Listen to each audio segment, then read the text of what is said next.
ಆಗಮಿಸಿರುವ ನಮ್ಮ ಶಾಲೆಯಲ್ಲಿ ಈ ಒಂದು ಗ್ರಾಮ ಸಭೆಯನ್ನು ಏರ್ಪಡಿಸಿದ್ದು, ಆ ಸಭೆಗೆ ನಮ್ಮ ಎಲ್ಲರನ್ನೂ ಕುರಿತು ದೇವರನ್ನು ಅವರಲ್ಲಿ ಕುರಿತು ಪ್ರಾರ್ಥನೆ ಮಾಡಲಿದ್ದಾರೆ ನಮ್ಮ ಶಾಲೆಯ ವಿದ್ಯಾರ್ಥಿಗಳು.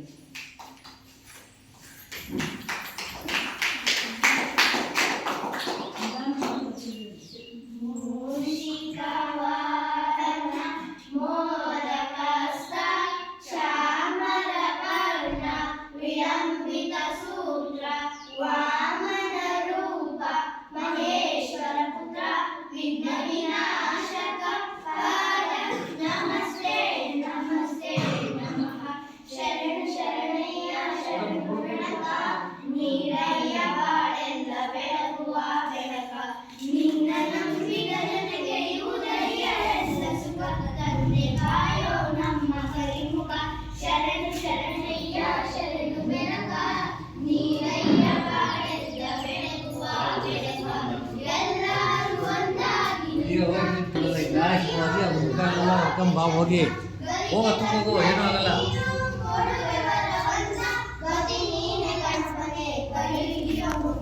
ಬೈಲಿ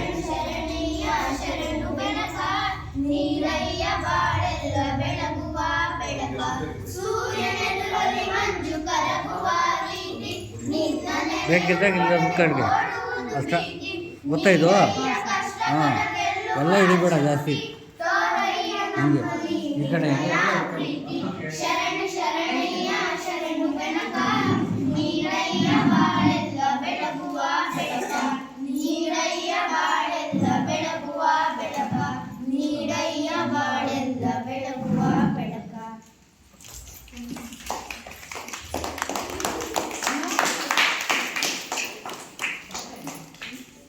ಪ್ರಾರ್ಥನೆಯನ್ನು ಮಾಡಿದ ನಮ್ಮ ಶಾಲೆಯ ವಿದ್ಯಾರ್ಥಿಗಳಿಗೆ ಧನ್ಯವಾದಗಳು. ನಮ್ಮ ಶಾಲೆಯಲ್ಲಿ ಹಮ್ಮಿಕೊಂಡಿದ್ದು 2 ದಿನಗಳ ಕಾಲ ಆ ಲೆಕ್ಕಗಳನ್ನು ಪರಿಶೀಲನೆ ಮಾಡಿ ಹೋಗಿದ್ದು. ಇಂದು 9ನೇದಿಂದ ಬಂದು ಈ ಸಭೆಯಲ್ಲಿ ಹಾಜರಿರುತ್ತಾರೆ.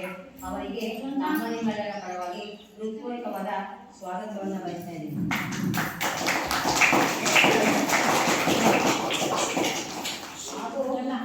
ಮತ್ತೋರ್ವ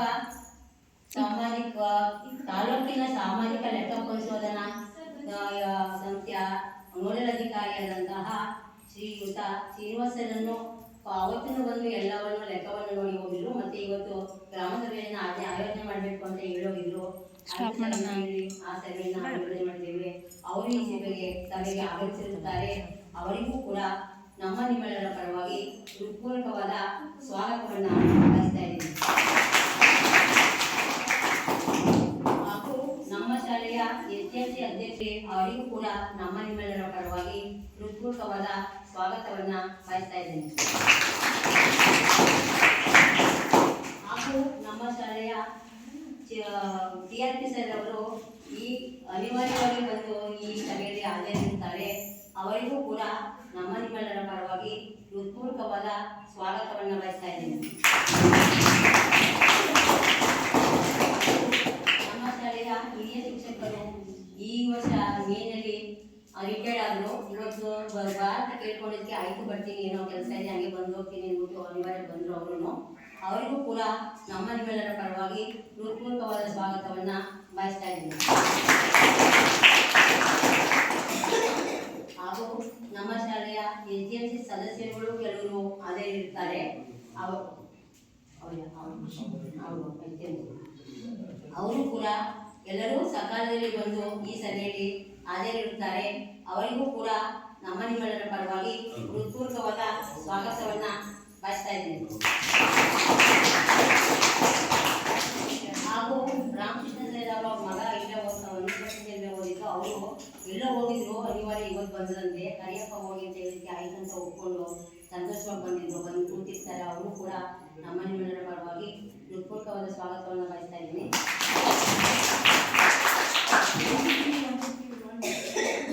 ಹಾಗೂ ನಮ್ಮ ಶಾಲೆಯ ಪೋಷಕ ವೃಂದದವರು ಸಕಾಲದಲ್ಲಿ ಬಂದು ಆಗಮಿಸಿರುತ್ತಾರೆ. ಅವರಿಗೂ ಕೂಡ ನಮ್ಮ ನಿಮ್ಮೆಲ್ಲರ ಪರವಾಗಿ ಹೃತ್ಪೂರ್ವಕವಾದ ಸ್ವಾಗತವನ್ನು ಬಯಸ್ತಾ ಇದ್ದೀನಿ. ನಮ್ಮ ಶಾಲೆಯ ಮಕ್ಕಳು ಮತ್ತೆ ಶಿಕ್ಷಕರು ಕೂಡ ಈ ಸಮಯದಲ್ಲಿ ಹಾಜರಿರುತ್ತಾರೆ. ಅವರಿಗೂ ಕೂಡ ನಮ್ಮ ನಿಮ್ಮೆಲ್ಲರ ಪರವಾಗಿ ಇದ್ದೀನಿ.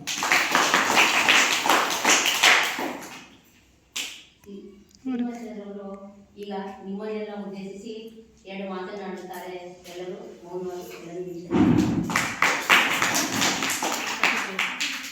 ಎಲ್ಲರಿಗೂ ನಮಸ್ಕಾರಗಳು. ಈ ದಿನ ಶೃಂಗಾರ ಸಾಗರ ಸರ್ಕಾರಿ ಕಿರಿಯ ಪ್ರಾಥಮಿಕ ಪಾಠಶಾಲೆಯಲ್ಲಿ ಶಾಲಾ ಪೋಷಕರ ಸಭೆನ ಮಾಡ್ತಾ ಇದ್ದೀವಿ. ಶಾಲಾ ಪೋಷಕರ ಸಾಮಾಜಿಕ ಪರಿಶೋಧನಾ ಸಭೆ ಸಮಗ್ರ ಶಿಕ್ಷಣ ಕರ್ನಾಟಕ ಕಾರ್ಯಕ್ರಮದಲ್ಲಿ ರಾಜ್ಯದ ಎಲ್ಲ ಶಾಲೆಗಳನ್ನು ಸಮೇತ ಸಾಮಾಜಿಕ ಪರಿಶೋಧನೆಗೆ ಒಳಪಡಿಸಿರ್ತಕ್ಕಂಥದ್ದು ತಮ್ಮೆಲ್ಲರಿಗೂ ಗೊತ್ತಿದೆ. ಹಾಗಾಗಿ ಈ ಶಾಲೆಯ ಸಮೇತ ಕಳೆದ 2 ದಿನಗಳಿಂದ ಸಾಮಾಜಿಕ ಪರಿಶೋಧನೆ ಮಾಡಬೇಕು ಅಂತಕ್ಕಂಥದ್ದು ಒಂದು ಸರ್ಕಾರ ನೀಡಿರ್ತಕ್ಕಂಥ ನಮೂನೆಯಲ್ಲಿ ಇಲ್ಲಿರ್ತಕ್ಕಂಥ ಮೂಲಭೂತ ಸೌಲಭ್ಯಗಳು, ಶಿಕ್ಷಣದ ಗುಣಮಟ್ಟ, ಸರ್ಕಾರದಿಂದ ಬಂದಿರತಕ್ಕಂಥ ಸೌಲಭ್ಯಗಳು ತಲುಪಿದೆಯೋ ಇಲ್ಲೋ ಎಂಬುದ್ರ ಬಗ್ಗೆ ಸರ್ಕಾರ ನೀಡಿರ್ತಕ್ಕಂಥ ನಮೂನೆಯಲ್ಲಿ ಸಾಮಾಜಿಕ ಪರಿಶೋಧನಾ ವರದಿಯನ್ನು ಮಾಡಿದ್ದೀವಿ. ಆ ವರದಿಯನ್ನು ಈ ಶಾಲೆಯಲ್ಲಿ, ಈ ಶಾಲಾ ಸಭೆಯಲ್ಲಿ ಮಂಡನೆ ಮಾಡ್ತಕ್ಕಂಥ ವಿಚಾರ ಇವತ್ತಿನ ದಿನ ಇದೆ. ಈ ಶಾಲಾ ಸಭೆಗೆ ಆಗಮಿಸಿರ್ತಕ್ಕಂಥ ಎಲ್ಲ ಮುಖ್ಯಸ್ಥರೇ ಮತ್ತು ಈ ಶಾಲೆಗೆ ನೋಡಲ್ ಅಧಿಕಾರಿಗಳಾಗಿ ಆಗಮಿಸಿರ್ತಕ್ಕಂಥ ರೈತ ಸಂಪರ್ಕ ಕೇಂದ್ರದ ಕೃಷಿ ಅಧಿಕಾರಿಗಳಾಗಿರ್ತಕ್ಕಂಥ ಬಸವರಾಜ್ ಸರ್ ಅವರೇ, CRP ಸರ್ ಆಗಿರ್ತಕ್ಕಂಥ ನಾಗರಾಜ್ ಸರ್ ಅವರೇ, ಮತ್ತು ಇಂದಿನ ಶಿಕ್ಷಕರಾಗಿರ್ತಕ್ಕಂಥ ಲಕ್ಷ್ಮಣ್ಣವರೇ, ಈಗಿನ ಶಿಕ್ಷಕ ಸುಧಾಮಣಿ ಅವರೇ, STMC ಅವರೇ, ಸಾರ್ವಜನಿಕರೇ, ವಿಶೇಷವಾಗಿ ಮಕ್ಕಳೇ, ನಾವು ಕಳೆದ ಮೊನ್ನೆ 2 ದಿನ ಬಂದು ನಿಮ್ಮ ಬಗ್ಗೆ ನಿಮ್ಮ ಹತ್ರ ಎಲ್ಲ ಮಕ್ಕಳ ಹತ್ರ ಎಲ್ಲ ಮಾತಾಡಿ ಚರ್ಚೆ ಮಾಡ್ಕೊಂಡೆಲ್ಲ ಹೋಗಿದ್ವಿ. ಅಂದರೆ ಸರ್ಕಾರಿ ಶಾಲೆ ಆಗಿರೋದ್ರಿಂದ ಸರ್ಕಾರದಿಂದ ಹಲವಾರು ಸೌಲಭ್ಯಗಳನ್ನು ಕೊಡ್ತಾ ಇದೆ. ಉಚಿತ ಪುಸ್ತಕಗಳನ್ನು ಕೊಡ್ತಾ ಇದೆ ಅಲ್ವಾ? ಪುಸ್ತಕಗಳು ಇಲ್ಲಿ ಈ ಶಾಲೆಯಲ್ಲಿ 1ನೇ ತರಗತಿಯಿಂದ 5ನೇ ತರಗತಿಯವರೆಗೆ ಪಾಠ ಪ್ರವಚನ ಆಗ್ತಾ ಇತ್ತಲ್ವಾ? ನಿಮ್ಮೆಲ್ಲರಿಗೂ ಪುಸ್ತಕಗಳು ಫ್ರೀ ಸಿಕ್ಕಿದಾವ? ಯೂನಿಫಾರ್ಮ್ ಸಿಕ್ಕಿದ್ಯಾ? ನಮ್ಮ ಇವರು ಹೇಳಬೇಕು, ಪೋಷಕರು ಎಷ್ಟು ಜೊತೆ ಯೂನಿಫಾರ್ಮ್ ಕೊಟ್ಟವ್ರೆ ಈ ಸರಿನೇ ಹೇಳಿ. 2 ಜೊತೆನಾ 3 ಜೊತೆನಾ ಮೇಡಮ್? ನಿಮ್ಮ ಮಗು ಇದೆಯಲ್ಲಿ ಮೊಮ್ಮಗ ಆಯ್ತಾ? ನಿಮ್ಮ ಮೊಮ್ಮಗ ಎಷ್ಟು ಜೊತೆ ಕೊಟ್ಟವ್ರೆ ಇದು ಬಟ್ಟೆ ಯೂನಿಫಾರ್ಮ್? ಅನುಮಾನ ಆಯ್ತು ನಿನ್ಗೆ? 2 ಕೊಟ್ಟವ್ರು, 1 ಕೊಟ್ಟವ್ರು, 3 ಕೊಟ್ಟವ್ರು, 5 ಜೊತೆ ಕೊಟ್ಟವ್ರು ಹೇಳಮ್ಮ. ಅನುಮಾನ ಇರಬಾರ್ದು. 2 ಜೊತೆ ಕೊಟ್ಟವ್ರ? ಶೂ ಎಷ್ಟು ಜೊತೆ ಕೊಟ್ಟವ್ರೆ? ಶೂ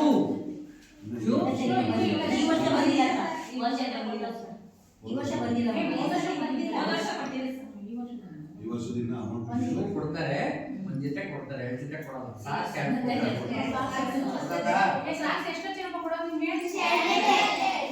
ಎರಡು ಜೊತೆ. ಆಮೇಲೆ ಪಠ್ಯ ಪುಸ್ತಕಗಳು ಆಯ್ತಲ್ಲ, ಅಭ್ಯಾಸ ಪುಸ್ತಕ ಅಂದ್ರೆ ಯಾವ್ಯಾವ? ಅಭ್ಯಾಸ ಪುಸ್ತಕ ಯಾವುದು? ವರ್ಕ್ ಬುಕ್ ಯಾವ್ಯಾವು? 5 ಮತ್ತೆ 4 ಮತ್ತೆ 5ನೇ ತರಗತಿ ಪುಸ್ತಕಗಳು ಬಿಟ್ಟು ಅಭ್ಯಾಸ ಪುಸ್ತಕಗಳು ಬೇರೆ ಕೊಡ್ತಾರೆ. ಯಾವ್ಯಾವ ಕೊಡ್ತಾರೆ?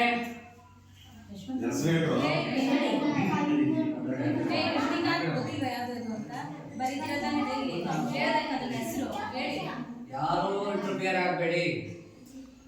4ನೇ ಕ್ಲಾಸ್ನಲ್ಲಿ ಕೈದ್ರು ನಿಮಗೆ ಪುಸ್ತಕ ಬಿಟ್ಟು ವರ್ಕ್ ಬುಕ್ ಕೊಟ್ಟವ್ರು. ನಿಮಗೆ ಕೊಟ್ಟಿಲ್ವ? ಸರಿ, ಯಾವ್ಯಾವ ಕೊಟ್ಟವ್ರೆ? ವರ್ಕ್ ಬುಕ್ ಯಾವ ಕೊಟ್ಟಾರ?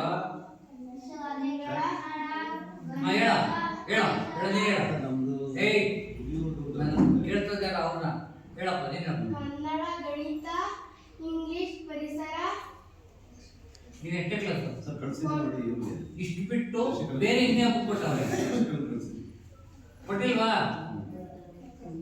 ಇನ್ನೇನಪ್ಪ? 4 ಯಾರು? ಹೇಳಪ್ಪ ನೀನು. ಫೋಟೋ ಕಳಿಸಿದ್ದೀನಿ. ಯಾವ್ಯಾವ ಬುಕ್ಸ್ ಕೊಡಪ್ಪ? ಮೀಟಿಂಗಲ್ಲಿ. ಯಾವ್ಯಾವಪ್ಪ? ಮೀಟಿಂಗಲ್ಲಿ. ಗೊತ್ತು, ರಿಪೇರ್ ಆಗಬೇಡಿ. ನಿಮ್ಮ ಕೆಲಸ ನೀವು ಮಾಡಿದ್ರು ಅದೇ ನನ್ನ ಸರಿ ಹೇಳಪ್ಪ. ಬುಕ್ಕು, ಆಮೇಲೆ ಬರೀತು ಓದೋದು, ಕನ್ನಡ ಬುಕ್ಕು, ಕಥೆಗಳು, ಪುಸ್ತಕಗಳು. ಕೊಟ್ಟವ್ರೆ. ಆಮೇಲೆ ಇನ್ಯಾವ ಕೊಟ್ಟರಪ್ಪ? ಸರ್ 29181010 ಮಾಸ್ಟರ್ ಮಾತಾಡ್ತಾವ್ರು 80 ನಾಲ್ಕನೇ ಕ್ಲಾಸ್ ತಾನೆ ಯಾರು ಸೇರ್ತಿ 1000 ಐದರ ಯಾರು 10 ನೀನು ಹೇಳಪ್ಪ ಯಾವ ಪುಸ್ತಕ ಕೊಡೋರಪ್ಪ? ಕಳಿಸಿದ್ದೀನಿ ನೋಡಿ ಸರ್ ಎಲ್ಲ. ಮತ್ತೆ ಟೆಕ್ಸ್ಟ್ ಬುಕ್ ಯಾರು ಕೊಡೋಲ್ಲ? ಟೆಕ್ಸ್ಟ್ ಬುಕ್ಕು, ಇದನ್ನ ಕನ್ನಡ, ಪರಿಸರ, ಗಣಿತ, ಇಂಗ್ಲಿಷ್. ಆಮೇಲೆ ಟೆಕ್ಸ್ಟ್ ಬುಕ್ಕು ಆಯಿತು. ವರ್ಕ್ ಬುಕ್ಕು ವರ್ಕ್ ಬುಕ್ಕು, ಪಾಠ್ಯ ಪುಸ್ತಕ. ಮೇಡಮ್ ಗೊತ್ತಿರಲ್ಲ ಮೇಡಮ್, ಅಲ್ಲಿ ಇದಾಗ್ತಾ ವಿಡಿಯೋ ಆಗ್ತಾ ಇತ್ತಲ್ಲೇ ಸರ್. ಇದು ಟೆಕ್ಸ್ಟ್ ಬುಕ್ ಯಾವುದು ಮತ್ತೆ ವರ್ಕ್ ಬುಕ್ ಮನೆಗೆಲ್ಲ ಪುಸ್ತಕ ಬರೆಯೋದು ಕೊಡ್ತಾರಲ್ಲ, ಅವೆಲ್ಲ ಪುಸ್ತಕಗಳು ಬರಲ್ವಾ? ಹೇಳಕ್ಕೆ ಹೆಸರು ಬದಲ ಮಾಡಬೇಡ, ಮಕ್ಕಳ ಮೇಲೆ ಪ್ರೆಸರ್ ಮಾಡಬೇಡ. ಅವ್ರಿಗೆ ಮಾಹಿತಿ ಇಲ್ಲ. ವರ್ಕ್ ಬುಕ್ ಯಾವುದು ಟೆಕ್ಸ್ಟ್ ಬುಕ್ ಎಂಬುದು ಮಾಹಿತಿ ಇಲ್ಲ. ಟೆಕ್ಸ್ಟ್ ಬುಕ್ ಅಂದರೆ ಪುಟ ರೈನ್ಬೋ, ಸುಮೇಗ, ಕೊಟ್ಟವ್ರ ಕೊಟ್ಟಿಲ್ವ? ಮತ್ತೆ ಹೇಳಿಲ್ಲ ಕೊಟ್ಟವ್ರ.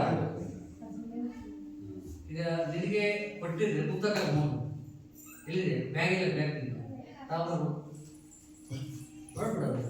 ಹೌದಾ? 4 ಮತ್ತು 5ನೇ ತರಗತಿಯವರಿಗೆ text book plus work book ಕೊಡಬೇಕು ಅಂತ ಇದೆ. ಕೊಟ್ಟಿದ್ದಾರ ಅಂತ ಕೇಳಿದ್ದಾರೆ ಅಲ್ವ ಮೇಡಮ್? ಅದೆಲ್ಲ ನಮ್ಮಲ್ಲಿದೆ, ಫಾರ್ಮೆಟಲ್ಲಿದೆ. ನಾನು ಡೈರೆಕ್ಟ್ ಹೋಗ್ತಾ ಇದ್ದೀನಿ, ನಾನು ಫಾರ್ಮೆಟ್ ಪ್ರಕಾರ ಹೋಗ್ತಾ ಇಲ್ಲ. ಹಾಗಾಗಿ ಆ ಮಾಹಿತಿ ಇರಬೇಕು ಅವ್ರಿಗೆ, ಮಕ್ಕಳಿಗೆ ಮಾಹಿತಿ ಇರಬೇಕು. ನೋಡಿ, ಈಗ ಯೂನಿಫಾರ್ಮ್ ಕೊಟ್ಟಿದ್ದಾರೆ, ಶೂ ಕೊಡ್ತಾ ಇದ್ದಾರೆ, ಪುಸ್ತಕ ಕೊಡ್ತಾರೆ, ಆಮೇಲೆ ವರ್ಕ್ ಬುಕ್ ಕೊಡ್ತಾರೆ, ಮಧ್ಯಾಹ್ನ ಬಿಸಿ ಊಟ ಕೊಡ್ತಾರೆ ಅಲ್ಲಪ್ಪ? ಮಧ್ಯಾಹ್ನ ಬಿಸಿ ಊಟ ಕೊಡ್ತಾರೆ.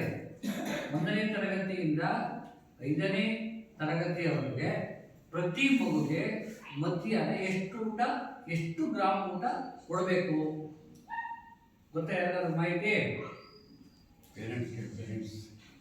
ಎಷ್ಟು ಗ್ರಾಮ್ ಊಟ ಕೊಡಬೇಕು? ಅರ್ಧ ಕೆಜಿ ಕೊಡ್ಬೇಕಾ, 1 ಕೆಜಿ ಕೊಡ್ಬೇಕಾ, ಅಥವಾ 50 ಗ್ರಾಮ್ ಕೊಟ್ಟರೆ ಸಾಕ ಅಲ್ವಾ? ಅಡುಗೆ ಮಾಡೋದು ಮಾಹಿತಿ ಇಲ್ಲ ಮೇಡಮ್, ಮಾಹಿತಿ ಇಲ್ಲ ಇಲ್ಲ ಮಾಹಿತಿ ಇಲ್ಲ ಅವ್ರಿಗೆ. ಕೇಳಿ ನೋಡ್ಬೇಕಾದ್ರೆ ಮಧ್ಯಾಹ್ನ ಅನ್ನ ಸಾಂಬಾರು, ಬೇಳೆ, ಎಣ್ಣೆ ಎಲ್ಲ ಸೇರಿಬಿಟ್ಟು ಒಂದು ಮಗು ಎಷ್ಟು ಕೊಡಬೇಕು ಊಟ? ಅಲ್ಲಪ್ಪ, ಐತೆ ಲೆಕ್ಕ ಐತಲ್ಲ, ಲೆಕ್ಕ ಇಲ್ವಾ? 350 ಗ್ರಾಮ್ ಕೊಡಬೇಕು. 350ರಿಂದ 480 ಅಷ್ಟು ಕೊಡಬೇಕು ಊಟ. ಹಾಗಾಗಿ ಅಷ್ಟು ಊಟನ ಪ್ರತಿದಿನ ಯಾಕೆ ಕೊಡೋದು ಊಟ? ಯಾಕೆ ಊಟ ಕೊಡೋದು? ಯಾಕಮ್ಮ? ಮಕ್ಕಳು ಮಧ್ಯಾಹ್ನ ಹಸಿಕೊಳ್ಬೋದು, ಫಸ್ಟು ಪಾಠ ಕೇಳಬಾರ್ದು, ಮತ್ತೆ ಆ ಮಗುಗೆ ಪೌಷ್ಟಿಕಾಂಶ ಕೊಡಬೇಕು. ಏನು ಕೊಡಬೇಕು? ಪೌಷ್ಟಿಕಾಂಶ ಕೊಡಬೇಕು. ಪ್ರತಿದಿನ ಒಂದೊಂದಲ್ಲ ನಮ್ಮಲ್ಲಿ ಮಾಡೋದು. ತರಕಾರಿ ಸಾಂಬಾರು ಮಾಡ್ತಾರೆ, ಬೇಳೆಕಾಳು ಹಾಕ್ತಾರೆ, ವಿಶೇಷವಾಗಿ ಹಾಲು ಕೊಡ್ತಾರೆ. ಬೆಳಿಗ್ಗೆ ಹಾಲು ಕೊಡೋದ್ರೆ ಹಾಲು ಯಾಕೆ ಹೇಳು? ಹಾಲನ್ನ ನಿಮಗೆ ಪ್ರತಿದಿನ ಕೊಡೋದು ಯಾಕೆ? ಶಕ್ತಿ ಬರಬೇಕು. ಶಕ್ತಿ ಬರೋಣ, ಶಕ್ತಿ ಬಂದು ವೆರಿ ಗುಡ್ ಅವ್ರು ಕೊಟ್ಟಿದ್ದಾರೆ. ಹೇಳ್ತಾ ಇಲ್ಲ ಅವ್ರು ಎಷ್ಟೇ ಅವ್ರಿಗೆ ಕೃತಿಗೆ ಎಷ್ಟೇ ಕ್ಲಾಸ್ ಅಂದ್ರೆ 5 ರೈಟ್ ಗುಡ್ ಕಣ್ ಅವ್ರಿಗೆ ಸ್ವಲ್ಪ ಧೈರ್ಯವಾಗಿ ಹೇಳ್ತಾ ಅವ್ರಿಗೆ ಬರ್ಬೇಕು. ಹಾಲು ಕೊಡ್ತಾರೆ, ಮೊಟ್ಟೆ ಕೊಡ್ತಾರೆ ಗೊತ್ತಾ? ಪ್ರತಿದಿನ ವಾರಕ್ಕೆ ಎಷ್ಟು ದಿನ ಕೊಡ್ತಾರೆ ಮೊಟ್ಟೆ? ಅಮ್ಮ ನೀವು ಹೇಳ್ತೀರಾ? ಪೋಷಕರು 6 ದಿನ ಕೊಡ್ತಾರ? ಕೊಡಲ್ಲ. ಇಲ್ಲಿ ಎಲ್ಲ ಸೋಮವಾರ ತಿನ್ಬೋದು ಅನ್ಸುತ್ತೆ ಇಲ್ಲಿ. ಈಗ ಅದೇ ಬೇಡ ಅಂತ ಈಗ ಬೇಡ ಅಂತ ಮತ್ತೆ. ಅಲ್ಲ, ಓಕೆ, ಅವ್ನ ವಿಷಯ. ಎಂಪಿಷನ್ ಅದು ಬೇಡ ಅಂತ ಸೋಮವಾರ ಬೇಡಬೇಕಪ್ಪ ಮತ್ತೆ. ಯಾಕೆ ಮತ್ತೆ ನಾನು ಲಾಸ್ಟ್ ಟೈಮ್ ಬಂದಾಗ ಎಲ್ಲ ತಿಂತೀವಿ ಇದ್ರಿ. ಮಕ್ಕಳು ಕೆಲವು ತಿಂತವೆ ಕೆಲವು ತಿನ್ನಲ್ಲ. ಹೌದಾ? ಅವ್ರಿಗೆ ಬೇಡ ಅಂತ ನಿಮ್ಮ ಒಪ್ಪಿಗೆ ಹೆಂಗಿರುತ್ತೋ ಹಾಗೆ. ನಿಮ್ಮ ಡಿಸಿಷನ್ ಪೋಷಕರು ಯಾವ ತರ ಹೇಳ್ಕಳಿಸ್ತೀರೋ ಆ ತರ. ಆ ತರ. ನಿಮ್ಮೇಲೆ ಫೋರ್ಸ್ ಮಾಡಲ್ಲ ನಾವು. ಸೋಮವಾರ ಬಂದು ನಮ್ಮ ಮಕ್ಕಳು ಅಂದ್ರೆ ಸೋಮವಾರ ಕೊಡ್ತೀವಿ. ಗೊತ್ತಾಯ್ತಾ? ಮೊಟ್ಟೆ ಕೊಡ್ತಾರೆ. ಆಮೇಲೆ ನಿಮ್ಮ ಗ್ರಾಮದಲ್ಲೇನೆ ಶಾಲಾ ಕಟ್ಟಡ ತೆರೆದು ಶಾಲಾ ಕಟ್ಟಡ ಮಾಡಿ ಇಲ್ಲೇ ಮಕ್ಕಳು ವಿದ್ಯಾಭ್ಯಾಸ ಮಾಡ್ತಾವ್ರೆ. ನಿಮ್ಮೂರಲ್ಲೇನೆ, ನಿಮ್ಮ ಸುತ್ತ, ನಿಮ್ಮ ವ್ಯಾಪ್ತಿಯಲ್ಲೇನೆ ಅಲ್ವಲ್ಲ. 1 ಕಿಲೋಮೀಟರ್ 5 ಕಿಲೋಮೀಟರ್ ಅಂತ ಅವಶ್ಯಕತೆ ಇಲ್ಲ. ನಿಮ್ಮ ಗ್ರಾಮದ ಪರಿಮಿತಿಯಲ್ಲೇನೆ ಒಂದು ಸರ್ಕಾರಿ ಕಟ್ಟಡ ಕಟ್ಟಿಸಿ ಕಾಂಪೌಂಡ್ ಮಾಡಿ 2 ಟೀಚರ್ನ ಈಗ ಅಪಾಯಿಂಟ್ ಮಾಡಿ ಪ್ರತಿದಿನ ಬಂದು ನಿಮ್ಮ ಮಕ್ಕಳಿಗೆ ಪಾಠ ಮಾಡ್ತಾರೆ. ಯಾಕೆ ಇದೆಲ್ಲ ಮಾಡೋದು? ನಮ್ಮ ರಾಜ್ಯದಲ್ಲಿರ್ತಕ್ಕಂಥ, ನಮ್ಮ ಹಳ್ಳಿಯಲ್ಲಿರ್ತಕ್ಕಂಥ ಪ್ರತಿ ಮಗುನು ಸಮೇತ ವಿದ್ಯಾವಂತರಾಗಿ ಮಾಡಬೇಕು ಅಂತಕ್ಕಂಥದ್ದು. ಪ್ರತಿ ಮಗುನು ಸಮೇತ ನಮ್ಮ ದೇಶದಲ್ಲಿ ಯಾರೂ ಸಹ ಯಾವ ಮಗುನು ಸಮೇತ ವಿದ್ಯಾಭ್ಯಾಸದಿಂದ ವಂಚಿತ ಆಗಬಾರ್ದು. ಯಾರು ಶಾಲೆ ಬಿಟ್ಟು ಹೊರಗಡೆ ಉಳಿಬಾರ್ದು ಅಂತಕ್ಕಂಥದ್ದು ಮೂಲ ಉದ್ದೇಶ. ಮತ್ತೆ ಅದ್ರ ಜೊತೆಯಲ್ಲಿ ಅವರಿಗೆ ಪೌಷ್ಟಿಕಾಂಶವನ್ನು ಕೊಟ್ಟು ಸದೃಢ ಏನಿರ್ಬೇಕು, ಸದೃಢ ವ್ಯಕ್ತಿಗಳಾಗಿರ್ಬೇಕು. ಅವರು ಹೊಟ್ಟೆ ತುಂಬ ಊಟ ಇದ್ರೆ ಮಾತ್ರ ವಿದ್ಯೆ ಆಗ್ತದೆ. ಹೊಟ್ಟೆ ಕಡೆ ಊಟ ವಿದ್ಯೆ ಆಗ್ತದಿಲ್ಲ. ಆಗ್ತದೆಯಪ್ಪ. ಮನೆ ಕಡೆ ನಮ್ಮ ಅಮ್ಮ ಅನ್ನ ಮಾಡಾಯ್ತು, ಏನು ಮಾಡಾಯ್ತು ಅಂತ ನಮ್ಮ ಮೇಲೆ ಆ ಕಡೆ ಇರ್ತದೆ. ಹಾಗಾಗಿ ಸರ್ಕಾರ ಇವೆಲ್ಲನ ಯೋಚನೆ ಮಾಡಿ, ಚಿಂತನೆ ಮಾಡಿ, ರಾಜ್ಯ ಮಟ್ಟದಲ್ಲಿ ಇಡೀ ರಾಜ್ಯಕ್ಕೆ ನಿರ್ವಹಣೆಗೆ ಇವೆಲ್ಲ ಮಾಡಿದೆ.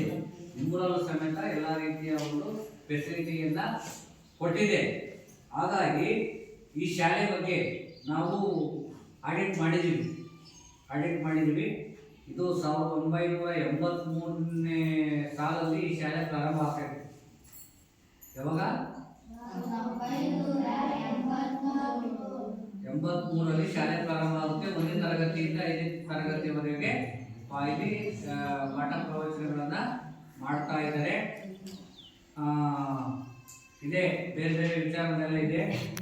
ಜನರಲ್ ಆಗಿ ಹೇಳ್ಬೇಕು ಅಂದ್ರೆ ಕೊಠಡಿ 3 ಇದಾವೆ, 2 ದುಸ್ಥಿತಿ ಇದಾವೆ.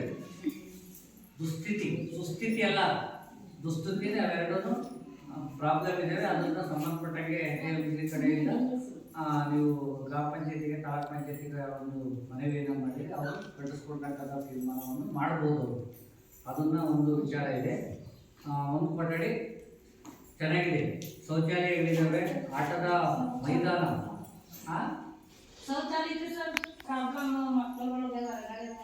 ಐತಲ್ಲ ಅದೈತೆ ಸರ್. ಅದೇ ಬಿದ್ದು ಮುಚ್ಕೊಂಡ್ರು ಗುಂಡಿನ ಅಂತ ಹೇಳಿದ್ರಲ್ಲ ಸರ್. ಮನೆ ಹತ್ರ ಬಂದು ಹೋಯ್ತಾರೆ ಸರ್.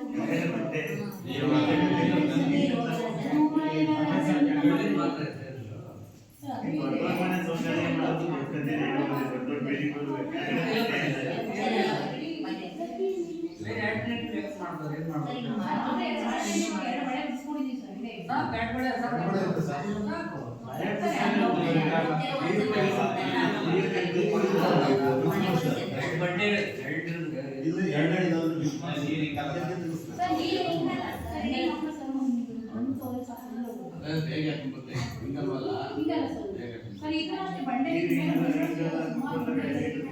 ಮಂಡಿದು ಸಾಕು ಮೇಡಮ್. ಎರಡನೇದು ಸಾಕು. ಎರಡನೇದಿದ್ರೆ